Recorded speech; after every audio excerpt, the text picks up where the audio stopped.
Hello everyone, and welcome to my recording on how to complete assignment 2.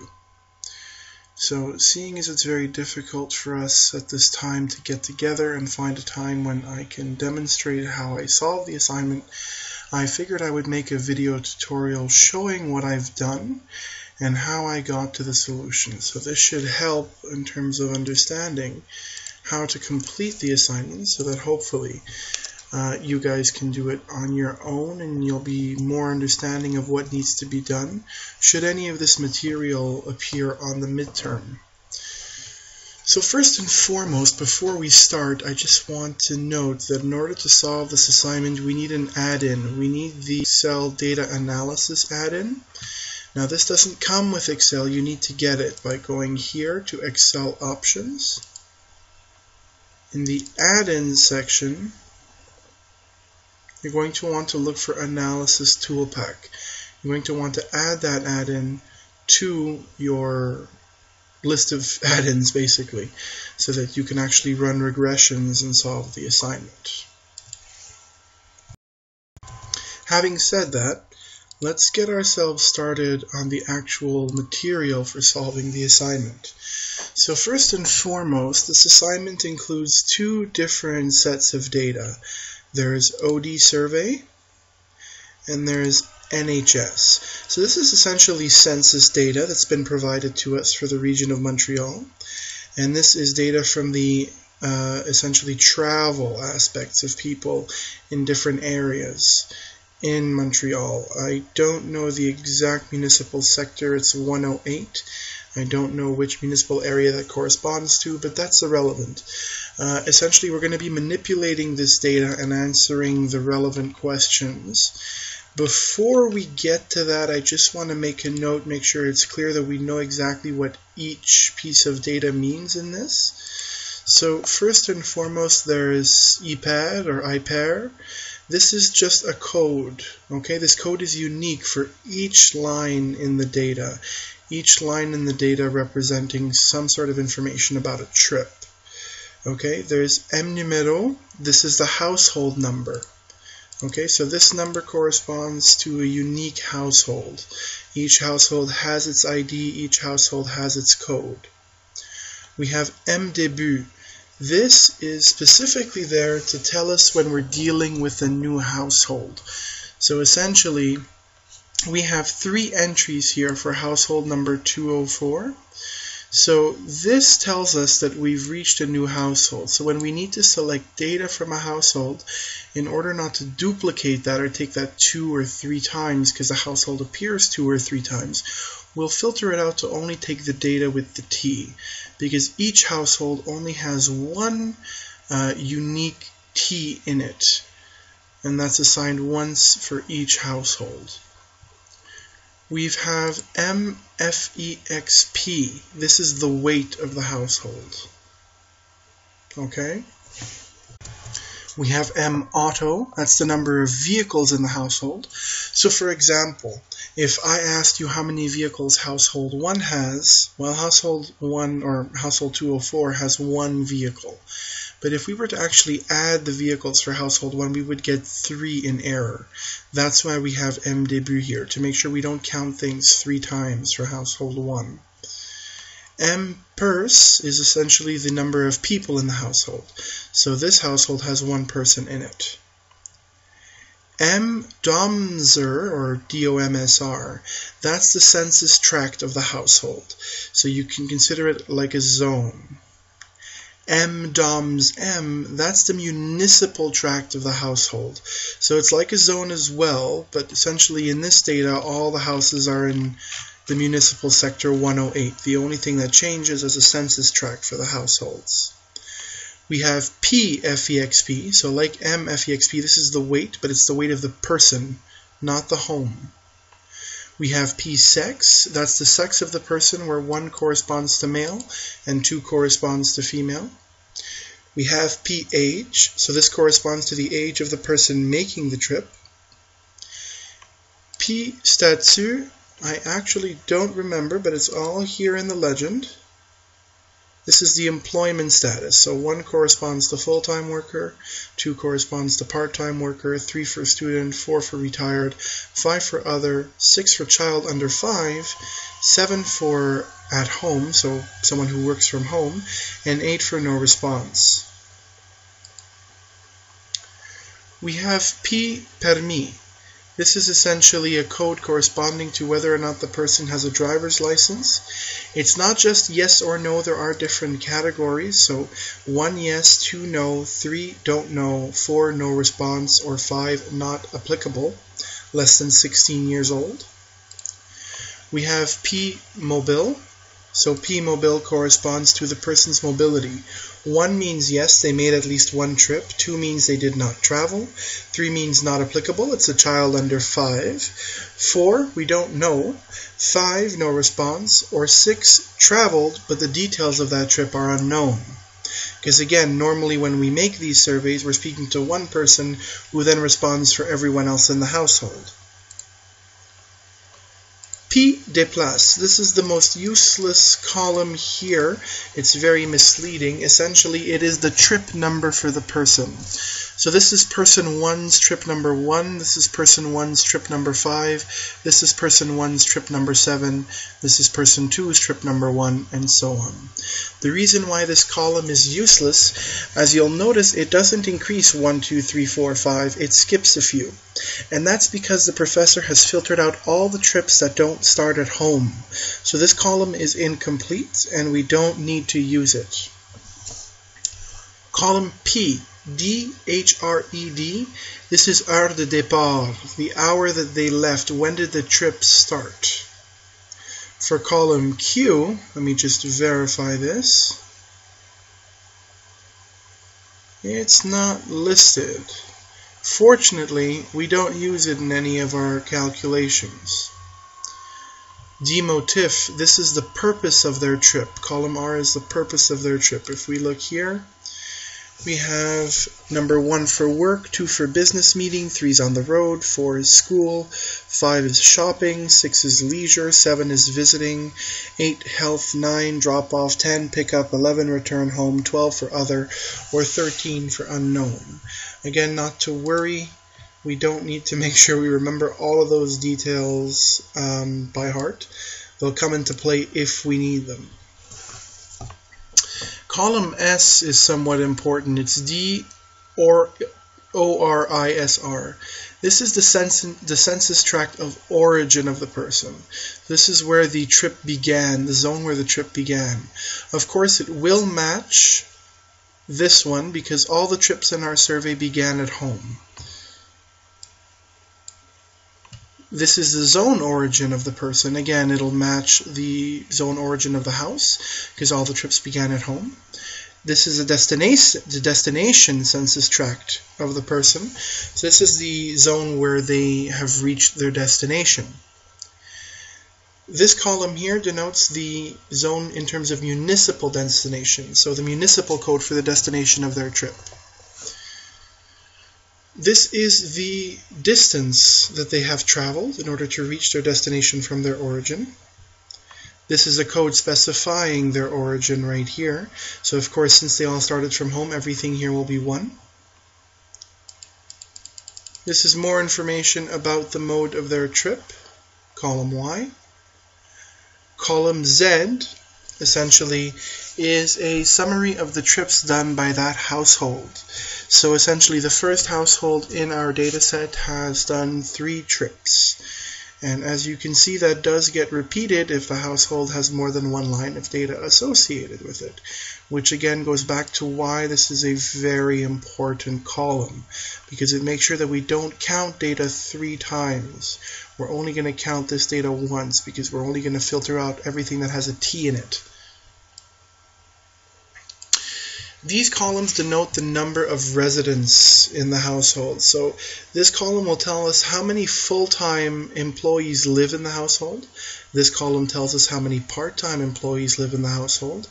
This column tells us how many students live in the household. So for the first household, we have 0 in all 3, which means the person living there is none of the above. They're either retired or unemployed or so on.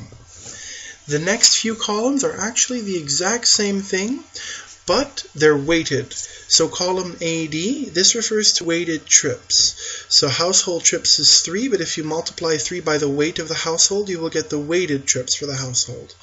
Here we have weighted full-time, part-time, and students. So same concept. It's the number of full-time, part-time, and students in the household, but including the actual weight. And this is already given for us.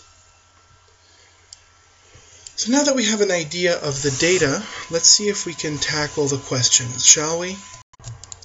So, first question. I'm going to skip question 0 because it's essentially very simple. The Montreal Household Travel Survey is given by the AMT, and and the National Household Survey is given by Statistics Canada. But in terms of question 1, estimate the following trip generation models using linear regression. Note that the survey data only contains trips originating at home. So part A asks us to predict a model of the household trip productions based on the employment status of the household members. Do not include an intercept, so our constant will be 0, and do not use any weights, so we won't be using any weighted trips or any weighted data.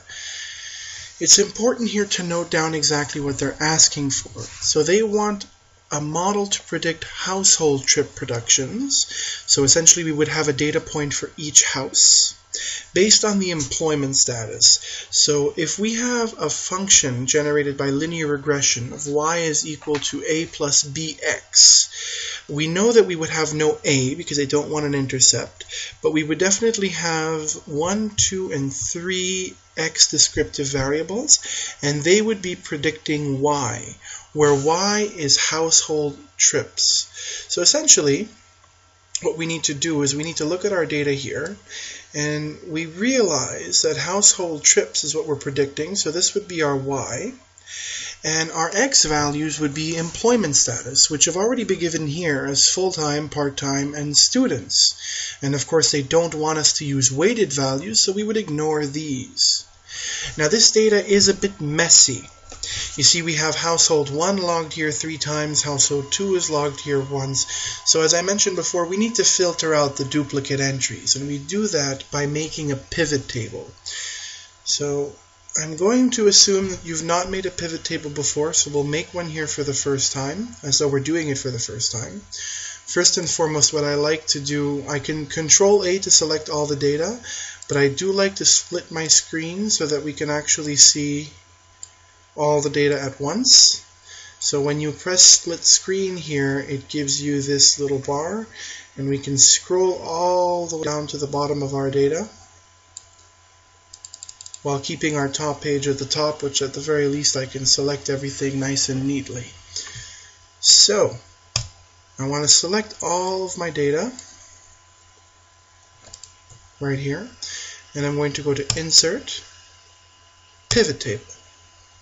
So it's already selected the data I want to have ready for my pivot table, and I'm going to put my table on a new worksheet. And press OK, and we're ready to build our pivot table. So let's keep in mind here, they want household-based trip productions. So we need to make sure we have a data point for each household. And we know the field that corresponds to household number or household ID is M numero. So we take M numero and we know it's going to be our rows. So now we have a row for each household in the data set. And it's pretty long, so I won't scroll all the way to the bottom, but you get the idea. Now, we also need our y value. So we'll put our y value in the next column, and we know that's the number of trips, and we know that we don't want it to be weighted. So we take this household trips unweighted, and we put it in our value section. So this gives us the sum of the household trips for each house. We also want to know the number of full-time, part-time, and students in the house. So we also drag these to our values. And we get ourselves a nice table with all of the data we need. We have our y value, we have our x1 value, full-timers, our x2 value, part-timers, and our x3 value, students. So we have a y point, and we have 3 x's that describe the y. With this data, we can run a regression. However, before we do that, we need to make sure that we're counting the data correctly. If we look at house number 204, no, right here. House number 204, if we look at the number of trips made, we'll see that it's 3 here. But in our data, it's giving us 9. And the reason for that, as I said, is that we've counted household 204 3 times. It's summing these 3 values. But this value here is the number of trips made by household 204. We don't want it counted 3 times. So we want to only take the data when there is a T in column C. Fortunately, we can do that quite easily using a pivot table by placing the relevant column in the filter section. So now I can filter by going to this little arrow here and pressing T. I'm now only taking the data if there is a T right here in column C. This is actually hilarious because I keep pointing at my screen and I forget that you guys can't see my finger, just the mouse. So only when there is a T in column C do I take the data. So now I have all this nice data telling me what my y's are and the 3 x's describe my y's. And I want to run a regression through this data. Now, the first thing that we need to do is we need to make sure we take this and copy paste it out of the pivot table. If I remember correctly, it won't work if we leave it in the pivot table. We need to copy paste it somewhere fresh.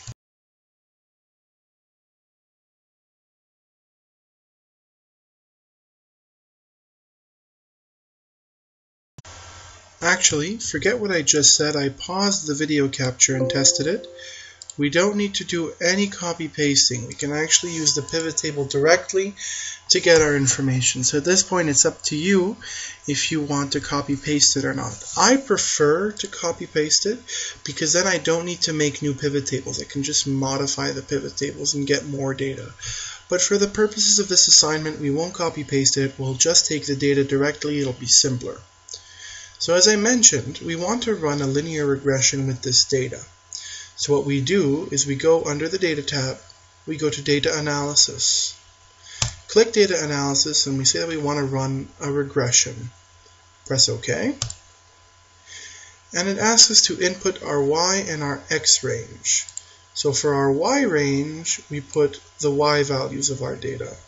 It's pre-selected because I've already tested this while the video was paused, but essentially you would select all the data in the first column because our y is what we're predicting. We're predicting household trips.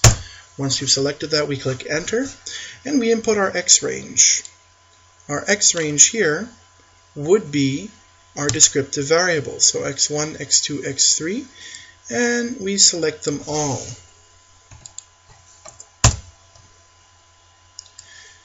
Now they note in the question that they don't want us to include an intercept, which means the constant is 0. We need to check off this box. We also have labels, so we check off the labels box, and Excel will know that the first piece of data in our regression is not actually a number, it's the label for our results. So we take this information, we determine our output range. You don't have to click this. If you don't click this, it will just open up a new sheet, but I figured just to be neat, we'll keep it on the same sheet. So I select my output range and I say that I want the regression to be displayed starting at that cell. And I click Enter. Looking at everything here, that's pretty much everything we need, so we press OK. And here is the output for our regression. So we're given multiple r and the r-square values. We're given the adjusted r-square value. We're given our coefficients, so our intercept is 0 because we asked it to do that. We have the coefficient for full-time, part-time, and students in the house. We have our t-statistic, our p-value, and so on and so on. So just quickly looking at the regression, this actually looks like a pretty good run. I mean, the R-square value is almost 80%, so there is some sort of fit of the data.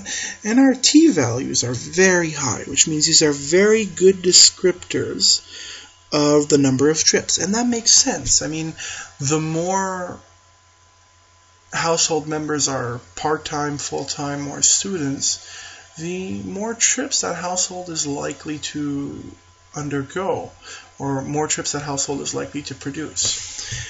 In any case, aside from that, we've completed question 1A. We've made a model to predict trip productions based on employment status of household members. We didn't include an intercept, and we didn't use any weights. Part B asks us if the model makes sense. Well, that's just a matter of looking here and analyzing the regression. Well, it's got a high R-squared, t-values are good, logically it makes sense, coefficients are good. The model seems to make sense to me. And that's pretty much the answer to part B of question 1. So moving forward, part C asks us to make a model to predict census tract trip productions based on employment status of residents. Here we are asked to use person weights, and they don't say to avoid the intercept, so we will include an intercept. The concept is the same. The only thing that changes is that now we need to create different y and x data in order to run our regression. So the question now becomes, how do we see the difference between this question C and question A?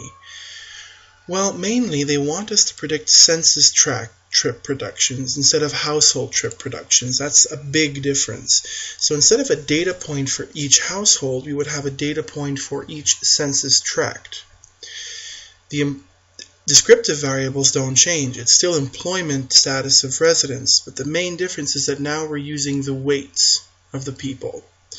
So going back to our pivot table, we can alter it to make it match what we need. So now, instead of our rows being households, we can remove that, and we can make our rows census tract. So we know that census tract is MDOMSR. So if we put this here, we will get a row for each census tract. And now we have the pivot table telling us each census tract and the number of trips corresponding to those. The difference, however, is that we also need to make sure we include weighted information here. So we're going to remove the values that we have, and we're going to input new values. So instead of HH trips, we're going to use weighted 8H trips. Same thing for full-time people in the household, part-time workers in the household, and students in the household. At the end of the day, we get the exact same pivot table, but now with our modified data, and we can run a regression with this. Our filter stays the same. It's always MDébut. So, we have the information we need, and now the process is exactly the same. We're going to run a regression with this new data to find out what it gives us. Notice here that when we organize this by census tract, we have a lot less data points than we did when we organized it by household, which makes sense. We're aggregating the data differently. But the process doesn't change. We go to data analysis, we go to regression. Okay. We now input our Y range. So our Y range is sum of weighted household trips. And we input our X range. Our X range being full-time, part-time, and students in the household. Constant is 0. We uncheck this because he didn't say don't include an intercept. We still want labels though, so we leave that checked. And we select our output range. So I'll put this one below the old one. Selected that there, and we press OK. So we have a new output for question 1C. I'll make a note of this here so that we don't get confused between our two regressions.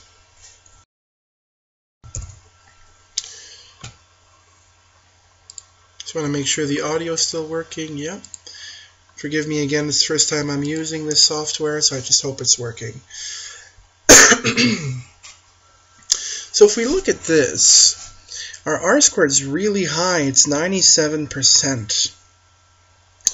Our coefficients, our intercept is -274, which basically states that if there are no full-time, part-time, or students in our house, then our house has -270, our census tract produces -274 trips. That is actually a really big intercept, but the t-statistic is -1.86, so it's, just under 2, which means it has a high probability of being 0. In fact, a 7% chance of being 0. Aside from that, our t-statistics for our other descriptive variables are good. So these are good descriptive variables, but our actual model has such a good fit that it gives a bit of an alarm bell ringing. Now, in this case, I asked the professor what could attribute such a high R-squared, and he said it's because we aggregated the data. So in this regression, we had 2,022 different observations, 2,000 data points. In this regression, we only have 29. So he said that could be a reason of the extremely high R value, that we don't have enough data. We've aggregated it to a point that it's essentially easier to fit a straight line through it. Whether or not this is truly problematic, I mean, it doesn't seem like it. Our t-statistics are good. The only real concern I have is the coefficient of the intercept. In any case, they didn't ask us to evaluate it, just to make the model, so that's what we did. We have it, we created it, and we're done with question 1C. Moving on to question 1D, they ask us for a model to predict census tract automobile trip productions based on the number of households and average household income. Do not include an intercept. So again, we need to look at what's different between this model and the previous models. Well, we're still using census tract information, so our rows won't change. They want us to predict automobile trip production, so we're going to have to filter out everything that's not automobile based. And the descriptive variables are no longer the employment statuses, but rather the number of households in the census tract and the average household income. So what we're going to need to do is we're going to need to get this data from a different survey. We're going to have to get it from the NHS survey and combine it with the data from the previous survey that we've been using thus far. So first and foremost, let's adjust this data here. We need to refilter this such that we remove full-time, part-time, and students. If you look here, they didn't say to not use any weight, so we're going to use the weighted value. So in sheet 1, we're going to leave this sum of weighted household trips. We're still predicting it per census tract, but we're going to add a new filter. And this filter, if I remember correctly, let's look here. I'm pretty sure it's mode. Trip mode of transport. That's right. So we're going to filter it by mode. So we need to add a new filter. We need to add a new filter here in sheet 1. And that filter is called mode. Let's see if we can find mode. Mode is right here. We drag that down to the filter, and we've added a new filter to our pivot table. So when we select it here, we only select car. Just as a note, mixed could include car, of course. It could be, a mixed car transit, but the way I see it, it could also be mixed walk bicycle transit. So I left it out, personally. I only included car trips in the mode. So we've got a new sum of weighted household trips. We've got our new y descriptive variable, but we don't have our x's because there's nothing in this survey here that describes the number of households and the average household income. For that, we need to go to this survey, the census survey. So what we're going to want to do is we're going to want to make a pivot table for this as well. So if we go here, I'm going to split the screen again, just so we can get the top and the bottom of our data together. I'm going to select the data, and I'm going to insert, as we did previously, a pivot table. I've selected the range. I'm going to include the pivot table on an existing worksheet. I'm going to put it, actually, yeah, no, I'll put it on the existing worksheet. I'll put it here. Where here? That's a good question. I would say it'd probably be a good idea to put it a bit lower. Maybe to put it here. Yeah, I'll put the new pivot table here. That way we have enough room for everything up here and it's not in the way. So press OK. And we're ready to make pivot table number 2. So for pivot table number 2, we need to make sure the rows are the same as in pivot table number 1. We need a row for each census tract. If we look at the data, geocode actually corresponds to census tracts here. So we would essentially put geocode in our row labels. And you'll see that we get the same results. The only real difference here is that, they're decimalized, but they're essentially the same census tracts overall. In terms of the actual columns we need, here's where it gets a bit tricky. I actually only know how to do this because I was told by the professor, he mentioned this during the lecture, but essentially what we need to do is we need to put characteristic as our columns because it will give us the characteristic of the household. And he also created a field called character number. The only reason why we include this one is because it orders this one in a way that we can understand it. So if we go back to our pivot table, we're going to put characteristic in our column field, and we're going to put character number there as well.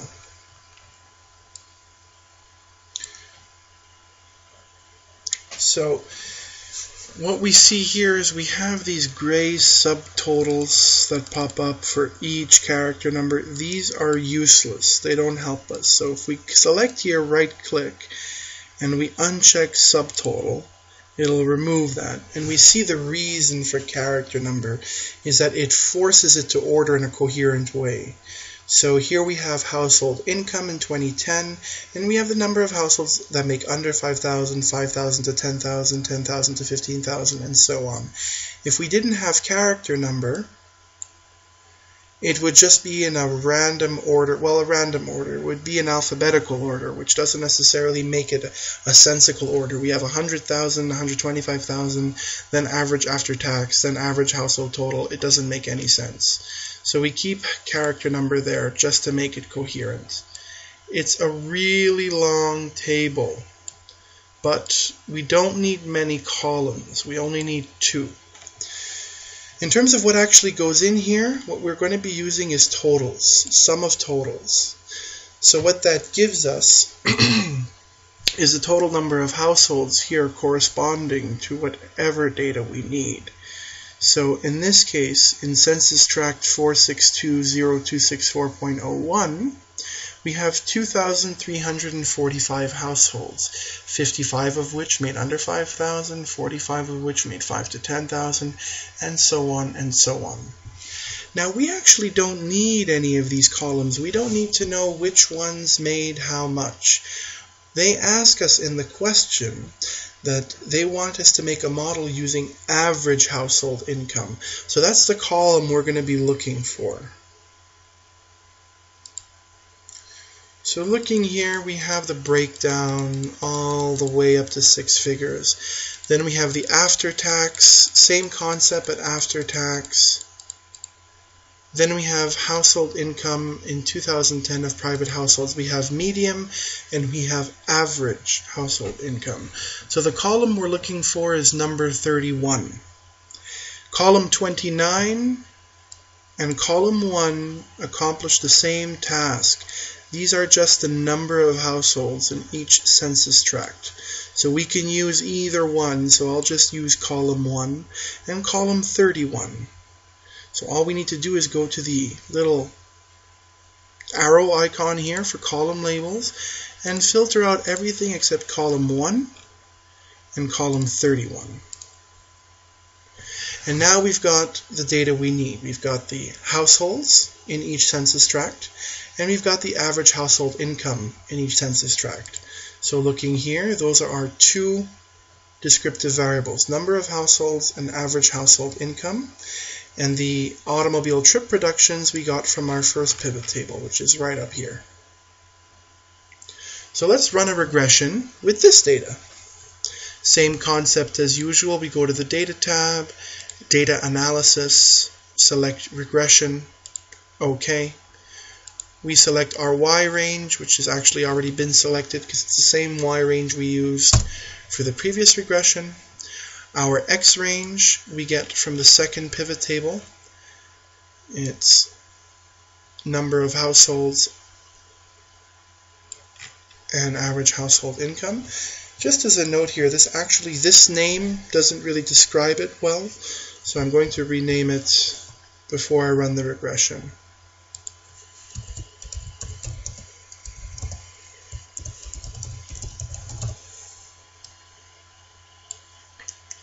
And my apologies, we're now going to have to start over with the regression. So for our Y value,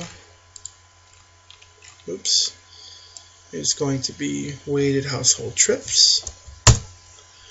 And for our X value, it's going to be number of households and average household income. Right here. They asked us not to include an intercept, so the constant is 0. And of course we still have labels, so we'll be leaving those selected. As for the output range, let's put it, we actually can't put it here because it's saving room for the pivot table. Although mind you, we won't be using the pivot table, that pivot table anymore, so we can put it there. Press enter, OK, and we've got our summary output for this regression. So if we look at this one here, we've got a nice R-square value in the nice high 80s. We've got a t-statistic here for number of households as 8, and average household income as 1.3. So what does that really tell us? Well, it means that the average household income has a 20% chance of being 0, the coefficient for that. And the coefficient's pretty small, it's 0.004. So my personal opinion on this regression is that average household income doesn't really affect census tract trip productions, but number of households does. So it's not a bad model, but this variable is definitely not helpful in any way. But that's what they asked for, and they asked for this model, a model that uses number of households and average household total income, and that's what they got. This is what we made for them. So essentially, question 1D is done. So now we've basically answered A, B, C, and D. So let's move on to question 2, shall we? First and foremost, I'm just going to rename this question 1, and we'll leave this sheet alone for the rest of the tutorial, and we'll move on to the second question. So, a new residential development will be constructed with the following characteristics. So we're going to have a new development, and there will be 750 households in this new development, and the average income in this development will be $36,000. We need to estimate the number of trip origins generated by the new development using the model constructed in 1D. So essentially, they want us to take the regression that we made in this section and apply it to predict the number of trips given this data. Well, that's pretty interesting, and I guess I lied when I said we wouldn't be using this sheet anymore, but we are.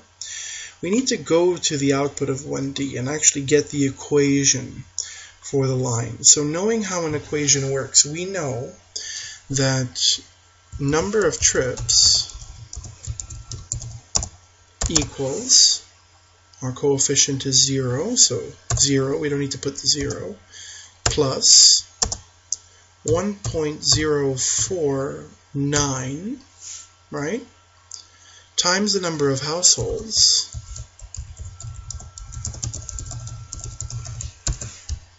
plus 0.0045 times average income. Now I didn't need to write it out here, but it's easier to illustrate it this way. We're going to just have Excel calculate this number for us.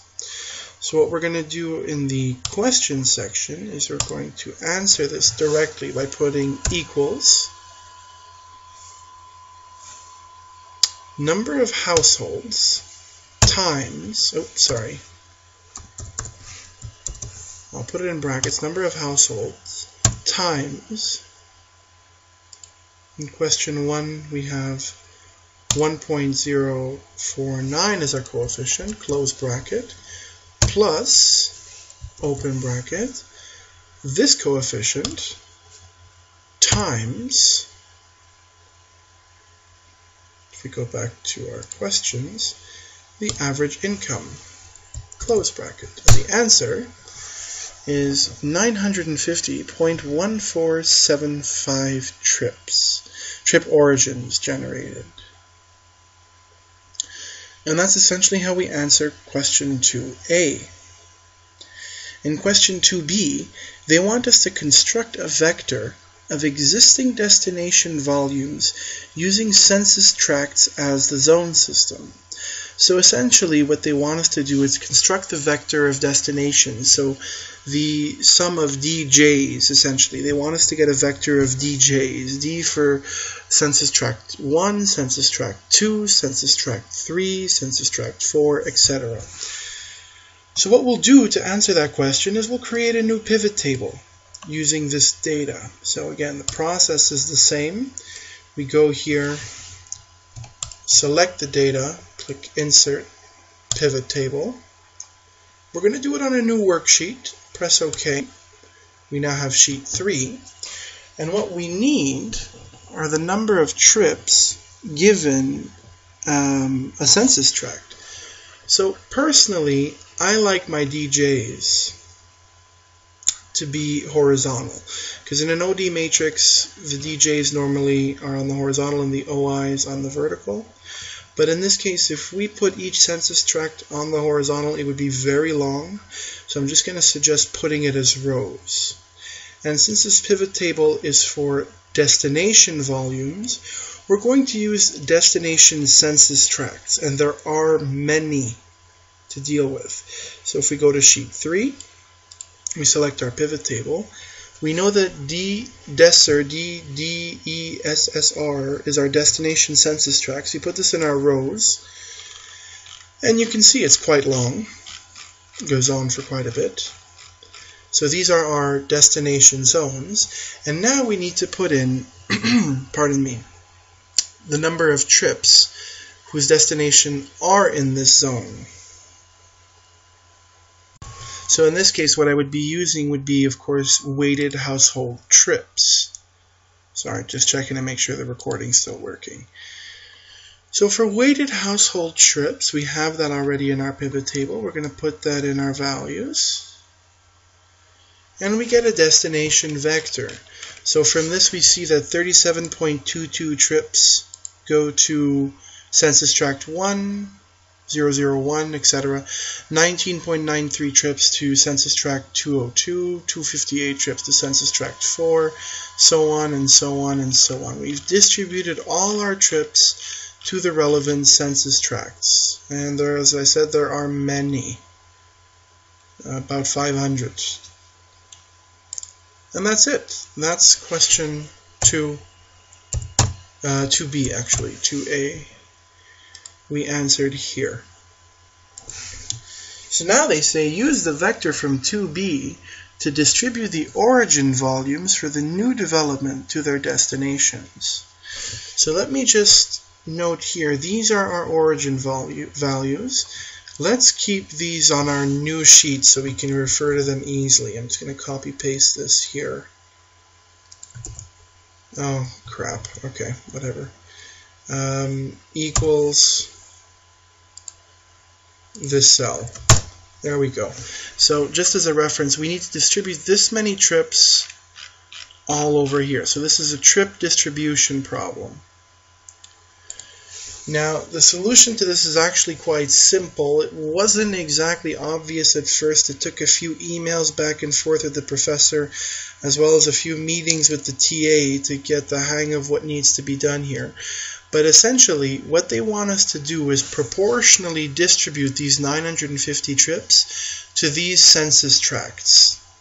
So what we're going to do is we're going to copy this here, this destination zone vector. And I really wish I had split my screen. We're going to copy that right here.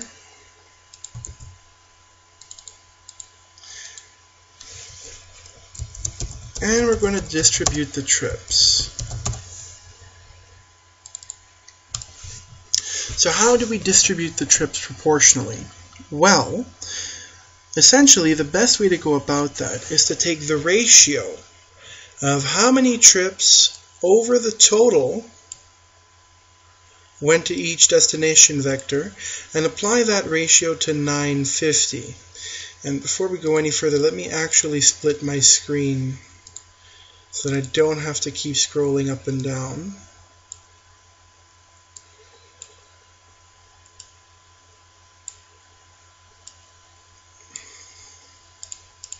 Okay. So here we know that for the first destination zone we have 37.22 out of 444,000 trips. So if we look at that, we know that that ratio of trips needs to be applied to our 950.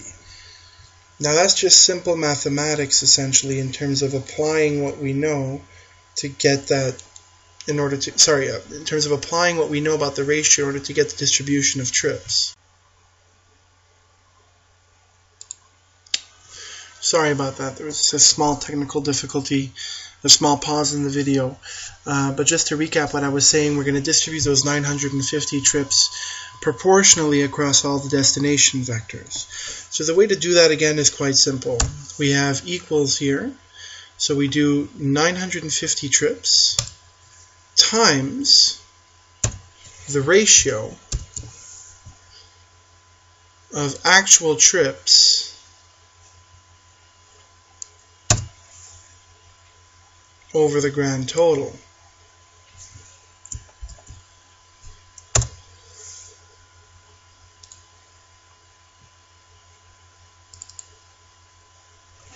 Oh, I've made a small error.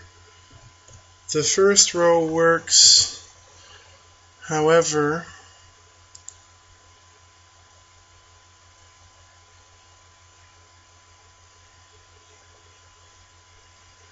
it doesn't flow continuously. Just bear with me a moment, let me get this sorted out. It's due to the fact that I'm referring to a pivot table. So what we'll actually do is we won't refer to the pivot table directly. I'm going to take this, I'll take this and move it over to the side here, and I'll take my pivot table and I'll copy paste the pivot table here. Oh, it's still a pivot table, sorry.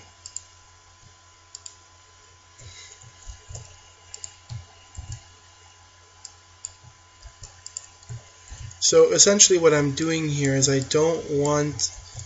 when I'm making the equation, I don't want to refer to the pivot table directly because it makes the data a little harder to work with, so I just copy pasted it. So from now on I'll be referring to this table, which is not a pivot table like this one, and it'll be easier to work with the data. So I generated the pivot table and then I just copy pasted it. But the concept is the same. So I'm going to have the number of trips times the ratio of actual trips over the total. And as you can see, the number is the same. So I'm going to want to drag this all the way down. But as you guys know with Excel, as I drag this down, this value, and this value will also go down. So if I tried to do it now, it wouldn't work. So I need to lock these cells in place. And forgive me, I don't remember the shortcut exactly, but adding the dollar signs will lock the cells. So I want to lock this cell because I'll always be referring to 950 trips. I don't want to lock this cell. I want this to go down with me as I apply the calculation. But I do want to lock this cell. I don't want this to go any further down. I don't want the total to change. I always want to refer to this cell right here. If I send this down, it does the math on each destination zone. It distributes the 950 trips evenly, proportionally across each destination census tract. And the good thing here is that if we look at our grand total, it matches. So we've distributed all these trips accordingly to their destination census tracts. So in this case, I took this, divided by this, multiplied it by the number of trips, and that's the number of trips we have going there. If you don't want to do it that way, we can also just take this as the sum from here to here, and it should still add up to 950, and it does. So that's essentially the answer to part 2C. We've distributed the trips accordingly.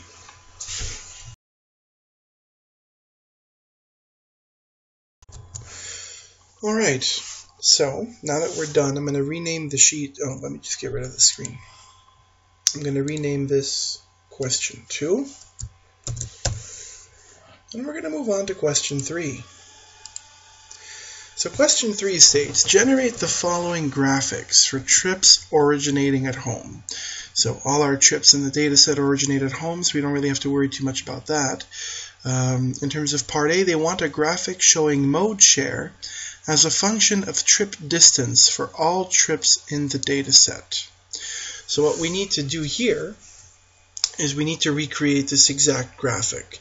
So in terms of distance from 0 to more than 19 kilometers, we need to know the mode share of car, mixed, other, transit, walk, / bicycle, and the black line indicates the number of trips, with this axis also explaining the number of trips. So this is also done using a pivot table. So we'll start by selecting our data and creating a pivot table. We're going to go to Insert, Pivot Table. We're going to do it on a new worksheet, which we'll eventually call Question 3. And in terms of the data, as I said, we're going to have the rows as our distances. So now we notice it's a very big data set, but we'll organize that in a minute. In terms of our columns, we're interested in the mode. So car, mixed, other, transit, walk, and total. And here we also want not weighted household trips, but we actually want the person's weight to be in the values. So this will give us approximately the number of car trips that were 0 kilometers. That's strange. The number of transit trips, and so on and so on. I'm going to assume that these are 0 because they didn't know the actual distance. And that's why this value disappears as we get larger and larger. So the next step, of course, is to group this so that it looks like this. We want a range every kilometer. And that's actually done really easily with a pivot table. If I go to this sheet here, I right-click over this column and I select Group. So starting at 0 and ending at 19.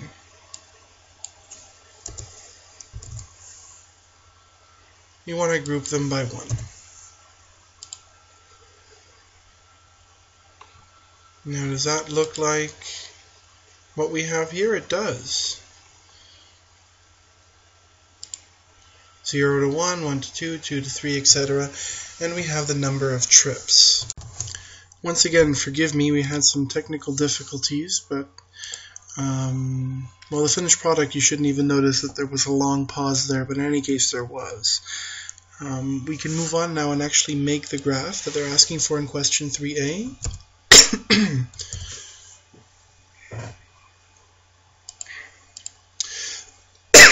Sorry. So, what they're asking for in 3a is essentially a graph indicating mode split with the black line indicating number of trips. So if we look here, these values will indicate our mode split, and this right here will be our number of trips. It's our grand total. Yeah, recording is still working. Good. Okay, so what we're going to want to do, we're not going to want to select this directly from the pivot table. Trust me on that fact. We're going to want to go here and we're going to want to copy paste it into a nice new non-pivot table. And we're going to want to insert a column chart such as this. So what I've done, I've created this chart with all of the data. And actually I'll go back and do it again just to show you.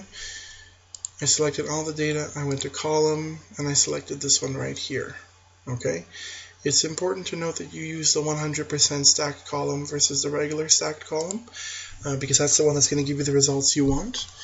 And you notice here that grand total really takes up half the chart. So what we need to do first of all is go to Format Data Series, and we're going to change the gap width to no gap. This will make it look more like what he wants. Then, under grand total, we're going to change series chart type. And we're going to change grand total to a line, a scatter. I'm also going to change the color of grand total by going to line color, solid line, making it black, just so it's clear. So what we've done now is we've reproduced the graph. I'll actually make this bigger, that they've asked us to reproduce. It looks a bit off though, and this is where it's going to take some fiddling around. I mean, in terms of the colors, it really doesn't matter. You make that your own. But the black line does not match the black line from our sheet. I don't know why this happens, but I do know how to fix it, and it's just a matter of fiddling with the secondary axis right here. So if we go here and we go to Format Axis and we change our boundaries from 0 to 0.5 and from 25 to 20.5, it looks perfect. And as you can see, this graph matches this one quite well.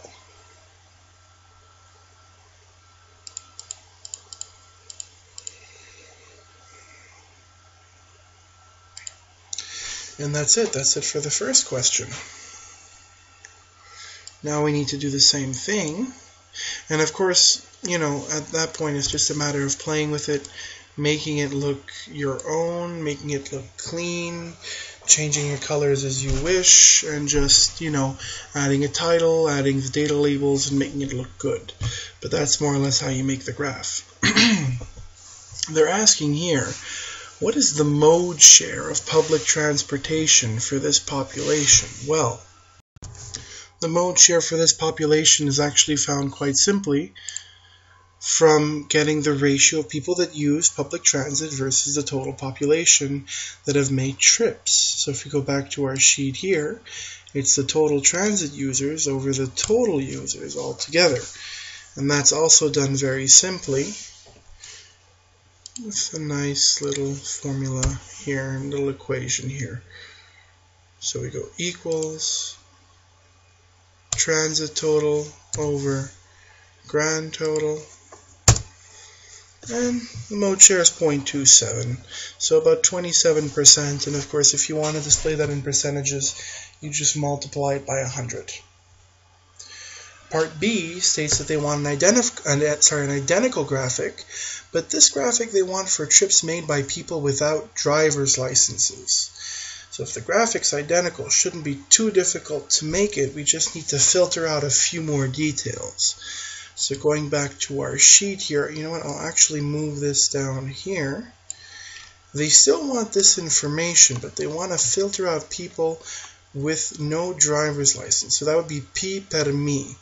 As stated in the legend, that denotes people with different types of ability to move around, so whether or not they have driver's licenses.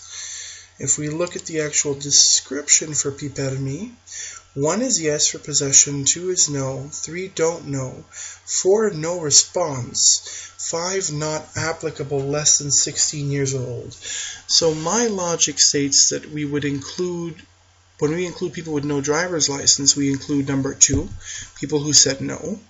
We include number 5 for not applicable because they're less than 16 years old. It's still technically no. I avoided including number 4 because no response means we don't know. Number 3, we don't know. And of course number 1 means they do have a driver's license, so we avoid that we filter that out for obvious reasons. So I would just keep number 2 and number 5.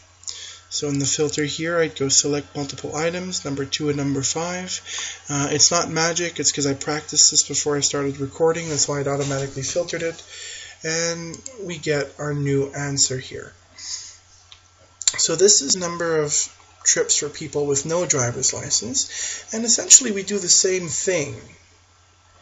We input this data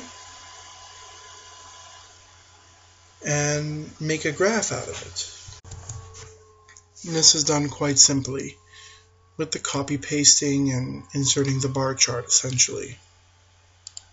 Oops. So if we take this data, copy it, paste it here, we've got new information for people with no driver's license.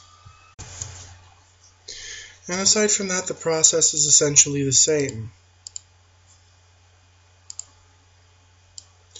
So we're going to go to Insert, Column Chart, the 100% stacked column chart, and of course we select this data here. We select this data here, change the gap. I'll preemptively make sure the fill is black. And then we're going to change the series chart type to a line, scatter plot.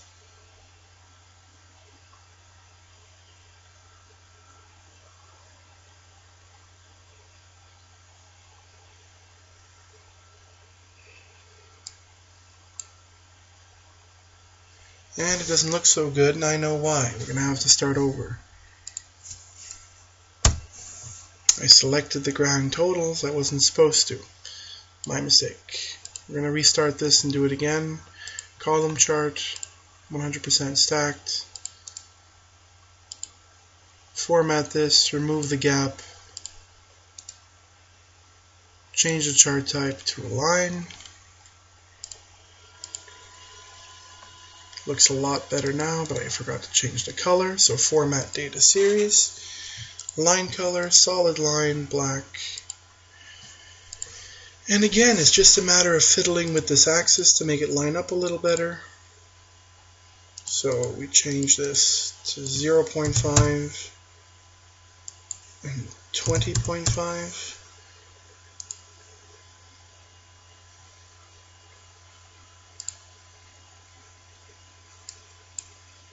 And we've got ourselves a new one, a new table a new graph dictating public transit for people with no driver's license. Pretty simple, wouldn't you say? We can move on now. Since we have this graph, we can move on to the next part of the question, which essentially states that they want to know the mode share of public transportation for the grouping we just got, so people without driver's licenses. So again, it's the same concept. We're going to take the total transit over the total population. So this equals the transit total divided by the grand total. and we get 0.415. So 27% versus 41%. Sorry, it's clear that, of course, the mode share of public transportation increases dramatically for the people who don't have driver's licenses. So, for question 3C, we need a socio-demographic profile of users. Now, the one shown below is of people who travel by car. We need to generate a graph for people who travel by transit. So essentially what we're looking for is a graph that demonstrates the amount of people that are using a given mode of transport, so transit, and we're organizing them based on their age and by their employment status, essentially. So we've got full-time, part-time, students, retired, other, and at-home workers, all displayed on this graph, divided by men versus women, and divided by age. So the first thing we're going to need to do is we're going to need to find a way to distinguish between men and women. And this is actually the same thing we did in the first assignment, but it's going to be a little differently because we're going to use person weights here. So we need to make a new column in our data. So I'm going to name this column weighted sex. Oops. So the best way to do this is to assign a positive value to men and a negative value to women, such that we always have essentially the men on the right and the women on the left.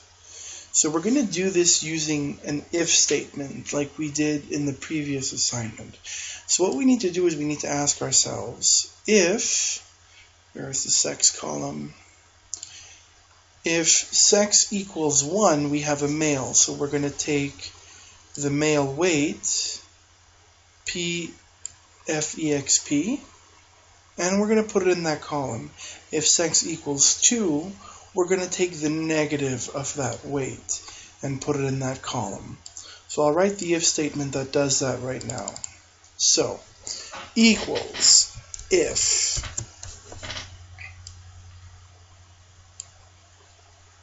sex equals 1,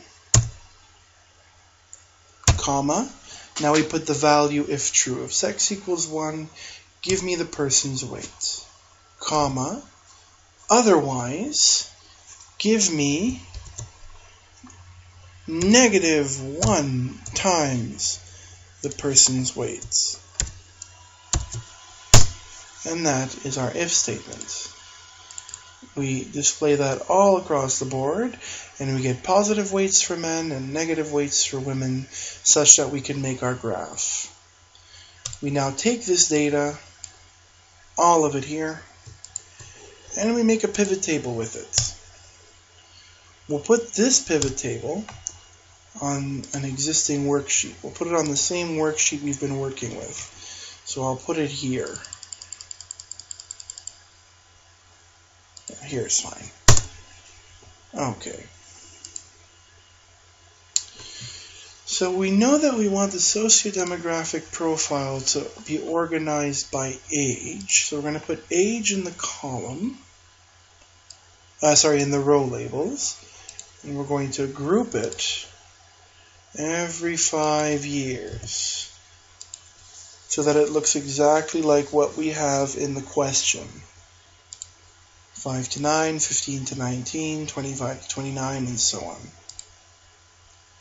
In the column label, we need two things.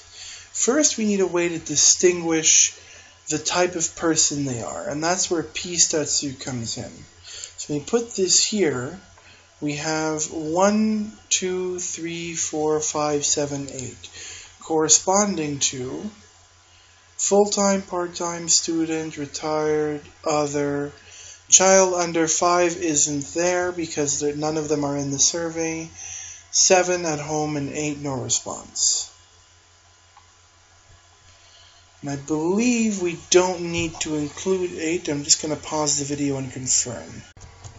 Okay, I did confirm we We can include 8 because as we do our work, it's actually going to disappear on its own because it doesn't apply in this case. So we've got these columns here which describe the status of the person. Now, ideally what you're going to want to do is rename them so that they make a little more sense.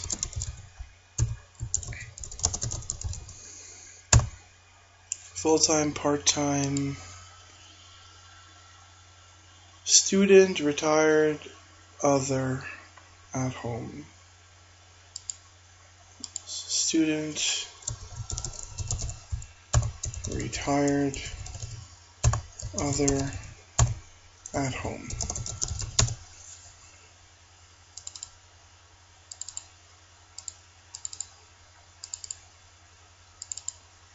And I won't rename 8 because, as I said, it won't come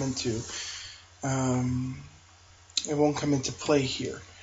We're also going to need to distinguish these between whether they're male or female. So if we put this here, rather on top, and remove the subtotal,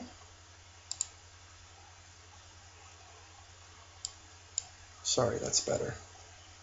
And we put 1 for male, 2 for female, and again, sorry, remove the subtotal, very annoying. We have full-time male, full-time female, part-time female, and so on and so on. And in the values column, we're going to take the weighted sex.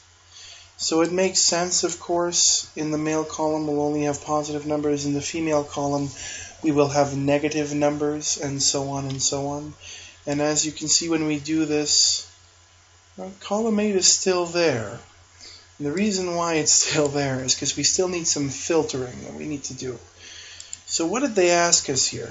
They want this for people who travel by transit. So we're going to need to filter out only transit workers by selecting the mode and selecting only transit workers.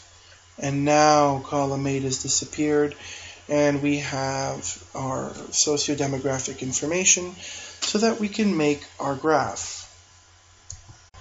So making the graph is actually rather easy.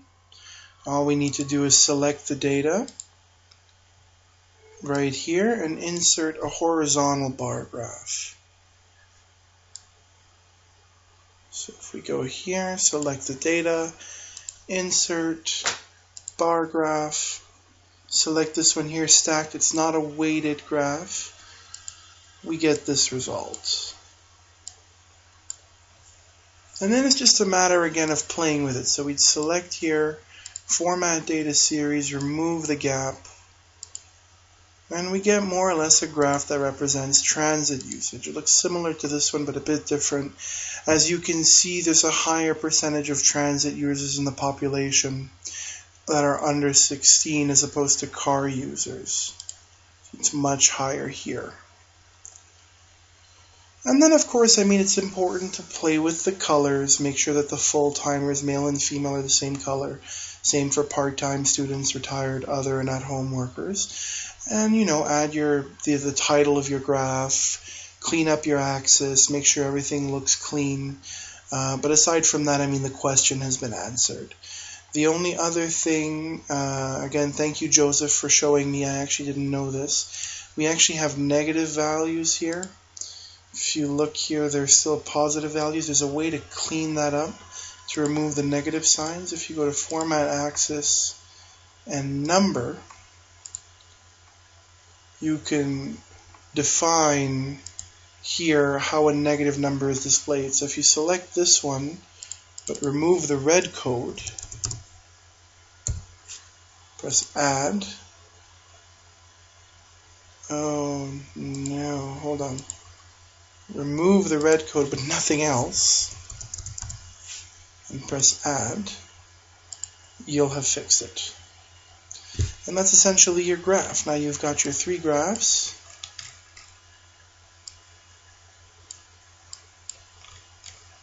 And you've answered the 3 questions, with the exception of the very last one, which just asks us to describe how each of the following variables are correlated with the probability of a traveler choosing public transit for their trip. So trip length, driver's license possession, employment status, gender, and age. So they're just asking us to look at this and see how they describe the trip choice. So let's say, looking at the probability of choosing public transit. Well, let's look at trip length. If we go back here, and we look at the mode share of public transit, as trip length increases, the mode share of public transit, the orange part or the yellow part, gets smaller and smaller. So we can say that, choosing public transit, the probability of public transit being chosen gets really small the further a person has to go. How about driver's license possession? Well, I think it was in this part, in part B, we made the graphic, but for people without driver's licenses. So again, it's just mainly just logically answering the questions. Well, people without driver's license have a much higher probability of choosing transit regardless of trip length because they're restricted.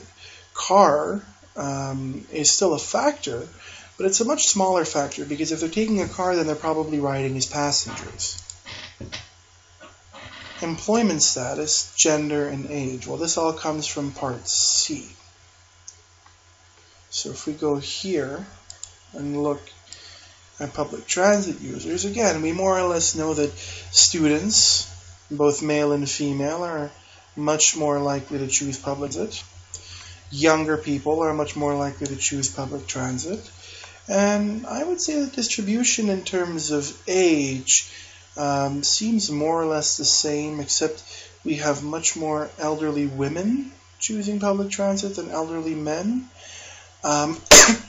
This can be attributed to two things. Number one, the professor mentioned that a while back women didn't tend to get driver's licenses. Men were the drivers. So maybe it's because these people come from a generation where, women didn't drive, so they're more likely to choose public transit. Or maybe it's just because women have on average a longer lifespan than men, so there's more of them around to choose public transit. It's hard to say. But aside from that, that's how we answer question D, leaving us only with question 4, and we're done the assignment. So question 4 is nowhere near as bad as it looks. Essentially, before we start, I'm actually just going to rename this here Q3, so we don't have to worry about it anymore. And question 4 essentially wants us to do some trip assignment work. So part A asks us to find the shortest path between each origin-destination pair. If we look at question 4, this is our initial network. We have node 1, node 2, node 3, node 4, and we need to find the shortest path between each pair using the various links. So there's link A, which goes from 1 to 4, link E, which goes from 4 to 1, and they each have an associated cost with them. So if we look here, 4A wants us to fill out this table. So I'll lead by example here and show how it's done. So for the first row, the origin is 1 and the destination is 2. So they want to know the shortest path to get from 1 to 2. Well, we don't need to use any fancy tables or Dijkstra's algorithm here. It's a very simple network. Just visually we can see that 1 to 2, if we go through 4, it's a cost of 4.5 and 4.5. But if we go through 3, it's a cost of 4.5 and 5.14. So it's definitely cheaper to go through 4, which means using link A and link B. So we would type in A and B as our links here. If we need to go from 1 to 3, well, 1 to 3 is pretty simple as well. It's definitely faster to go through H than to go all the way around. So we're going to use link H, and only link H. There won't be a second link there. Going from 1 to 4, same concepts. Definitely cheaper to use link A. So we put link A here. Going from 2 to 1. 2 to 1, again, it's a two-step process, and it's definitely cheaper to go through 4 than to go through 3. So you would use link B and link A rather than link C and link H. Oh, pardon me, it's link F and link E, because F goes to 4 and B goes to 2. So it would be link F and link E here. So we put F and we put E.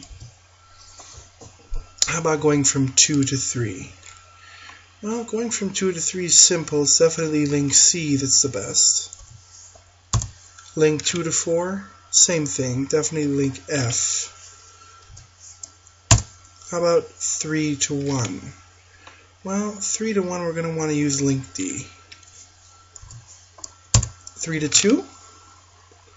Definitely link G. 3 to 4? Well, it's again a two-step process. We could take GF or we could take DA. Well, D and A are 4.5 each, but G is 5.14 and F is 4.5. So definitely DA is the better route to take. So D and A. How about 4 to 1? Well, 4 to 1 is simple. It's pretty much E that's the shortest path. 4 to 2? Same thing, definitely B. And 4 to 3? Well, 4 to 3 definitely easier to take EH than to take BC. So we're going to put EH here. And that's it. We've pretty much completed part A of question 4. Part B asks us to assign the demand in the OD matrix to the shortest path, which essentially means for the shortest path, what's the volume traveling on this path? Well, we've got 100 using link A and link B, 250 using link H, another 450 using link A, 100 F and E, 500 C, 250 F. So we need to sum all these in part B. So visually we can see that link A has a volume of 100 plus a volume of 450 makes 550 and a volume of 300 making 850. And that's basically it for A. So here we should get a number of 850. Now, there's two ways of doing this. We can always count manually, and I can just write 850 here. There's also another way that does it automatically. So it's essentially up to you how you want to do this. I'll show you the other way just as an example. It's using the function SUMIFs. So you would use equals here, and then SUMIF, open bracket. So SUMIF wants you to specify a range, a criteria, and a sum range. So a range means specify the cells we're going to look at. So we're going to look here, our first range is going to be link 1. So select this range. So we're going to inspect this range, and the criteria means we're going to look for letter A in this range, right? So anytime we have a letter A in this range, this criteria in the if statement will be true. And then it wants us to specify a sum range, the sum range being the volume. So what that means is it's going to inspect column D and look for A's, and whenever it finds an A, it'll add the value in column C. We need to add a second SUMIF function though, because we also need to inspect this column. So we would add plus SUMIF inspect column E. Again, we're going to look for A. And if we find an A, we're going to add column E. Oh.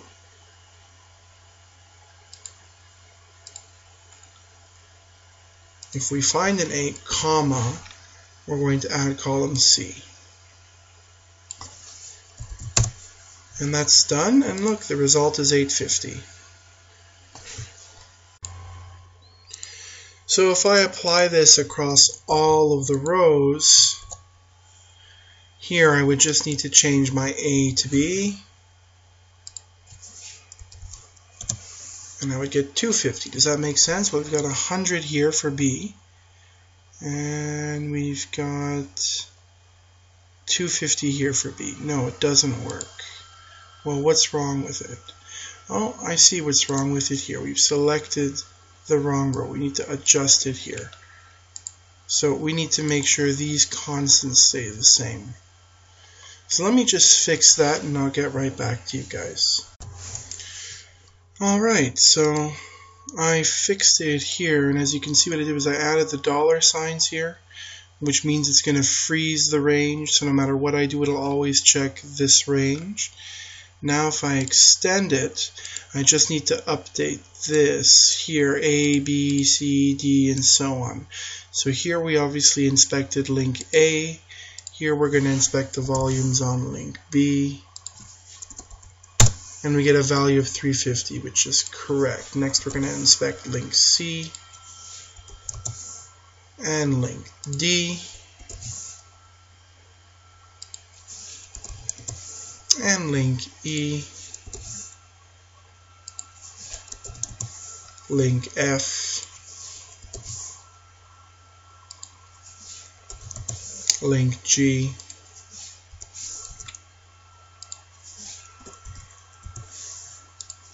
and lastly link H. So those are the volumes that are going to be traveling on each link. And that's pretty much it. That's the answer to 4B. Just make sure this is still recording. Okay, perfect. So that's the answer to 4B. And, well, essentially 4B and C combined, right? So now what's left is to do 4D, which is here. So what they say is that all links are subject to the volume delay function shown at right. Recompute the shortest paths based on this function. So what they mean is that generally there's a cost, right? 4.5, 5.14. Well, there's a volume delay function that basically updates the cost based on the volume. In this case, this formula. So the new time it takes to travel on the links is equal to the initial time times 1 plus 0.15 volume over capacity to the power of 4. So we need to apply this formula to each of these values to get the new updated time. So we have capacity, we have volume, we have the initial time. We apply the formula and we're good to go. So let me just start here. What I'm going to do is, just so I remember, I'm going to write it down. And since you're not here with me, you can't see me do this, but I'm just writing it down by hand so I can see it when I'm typing it out, and I don't have to go back and forth and remember. So going back to question 4, we know that the new time is equal to the initial time multiplied by 1 plus 0.15 times the volume, which is load 0, divided by the capacity to the power of 4. And there's an error in my formula. Let me see here. My brackets are balanced. Let's add another bracket here just because I'm paranoid about brackets. But it should be good. Yeah, I double checked it and it's fine. I double checked it while the video was paused, so you didn't see me do that, but it's fine. So if we extend this all the way down, we're going to get the updated times for each link. And you'll see here in iteration 1, the professor programmed it to update these link costs automatically. So you're going to see these update as soon as I drag this down. Watch. And that's it. Now we have our updated costs on our network. And we've essentially completed 4D. The last part, 4E, states what volume of trips are no longer on the shortest path and need to be reassigned. So basically, because we have an updated cost here, it's entirely possible that some of our trips are no longer on their respective shortest path. So we need to recalculate basically the exact same thing we did in part A, except now we're using our updated network diagram to do so. Sorry, my Dropbox thing is in the way. So it's not particularly difficult. It's the exact same process, and it's going to reassign some volumes based on what's going on. So one thing we know for sure, one thing we can tell for sure from this information is that all of the origin destinations that are one link apart, like going from 1 to 3 or going from 1 to 4, those won't change. It'll always be best to take link A, even if the new link A is costly. So all of these, so here, here, the ones that are only one link away, those one won't change. So we know this will stay H, this will stay A, this will stay F. Oh, sorry. Oh no, don't tell me. Don't tell me.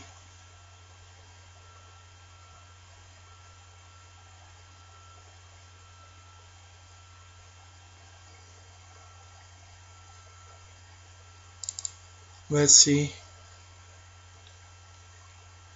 Okay, it recovered everything, but am I still recording? I'm still recording. Okay, this is okay. We didn't do too much damage here. We can continue.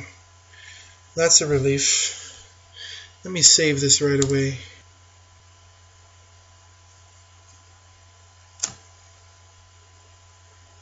Okay, we're good to go. So, as I was saying, these ones aren't going to change. This will always be H, this will always be A, this will always be C, this will always be F, this will always be D, this will always be G, this will always be E, and this will always be B.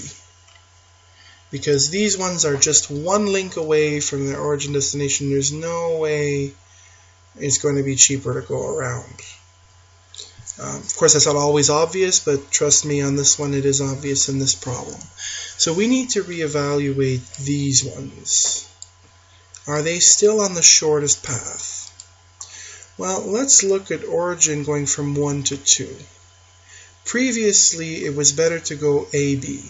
Now that's about a cost of 15.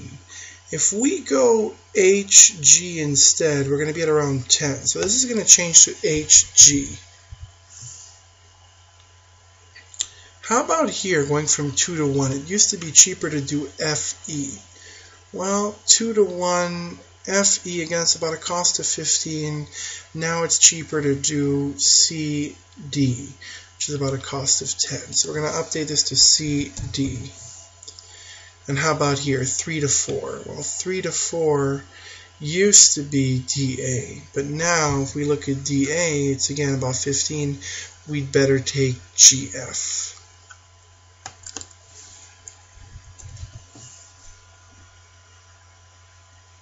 Just going to convert 3 to 4, GF, yeah. And lastly, we have 4 to 3, which used to be EH. 4 to 3 used to be EH. Now it's definitely better to go BC. So the professor has created a function here that automatically tells us that with these updated shortest paths, 800 trips need to be reassigned.